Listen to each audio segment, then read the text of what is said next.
देखो, हिंदू को ना दयावान होना चाहिए और हम सब हिंदू हैं और हमें दया करनी चाहिए।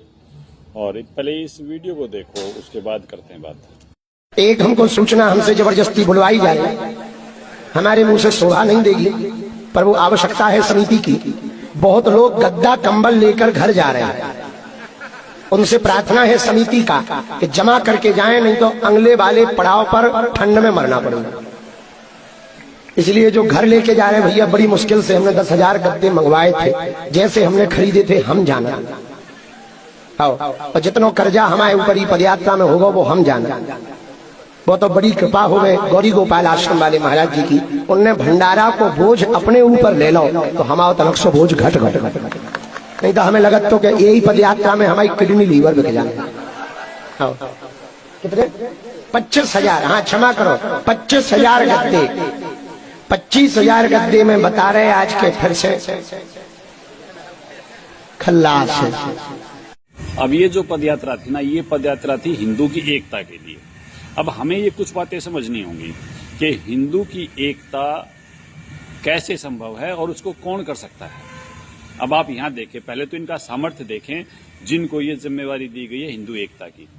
अब ये इतने विचलित हैं कि ये कर्जे पे तो गद्दे लेके आए हैं और फिर उन गद्दों को ये इकट्ठा नहीं कर पा रहे, हिंदू को इकट्ठा करने का ठेका ठा रहे हैं।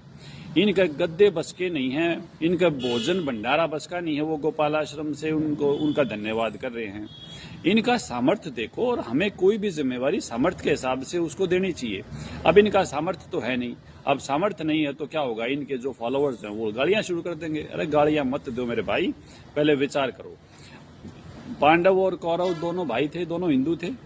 श्री कृष्ण भगवान उनको एक कर पाए, लाख कोशिश की लेकिन महाभारत नहीं टला। सुग्रीव बाली जो थे दोनों भाई थे, श्री राम जी ने कोशिश की, बाली का वध करना पड़ा, बात बनी नहीं।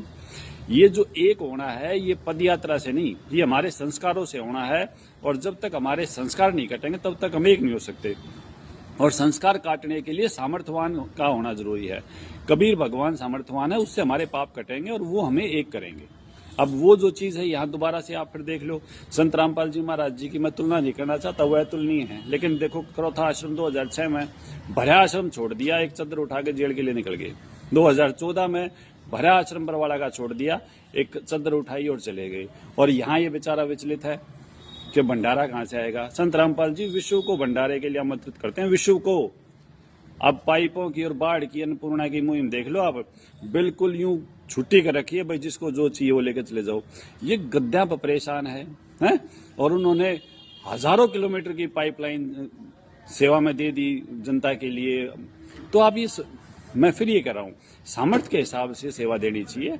और जो सामर्थ्य है ना, वो इस लड़के का जो है, ये अपना गुजारा कर रहा था झाड़े जुड़े ला के, और ये भी राजनीति ने हाईजैक कर लिया। भाई विचार करो। और इस तरीके से जिसकी जो देखो, सिपाही गलत नहीं होता, लेकिन सिपाही में राष्ट्रपति जैसा सामर्थ्य नहीं होता।